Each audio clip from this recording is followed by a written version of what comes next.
Amir avtosavdoda sizlar uchun ideal holatda yana bir Spark mashinasi 2021-yil 42 ming kilometr masofani bosib o'tgan. Ikkinchi pozitsiya mexanikasi bo'ladi. O'qilar mashinaga qimmat ledlar qo'yilgan.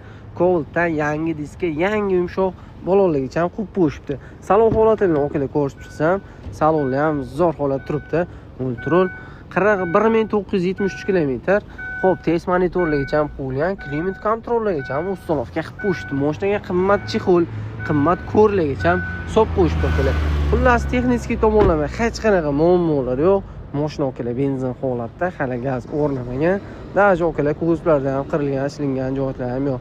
Kraskasi mana shu oldi, bitta kapotda kraskasi bor ekan, qolgan joylar top-toz deyaptilar. O'zini uchun bir qator tekshirtirib, prerka qildirib olasizlar.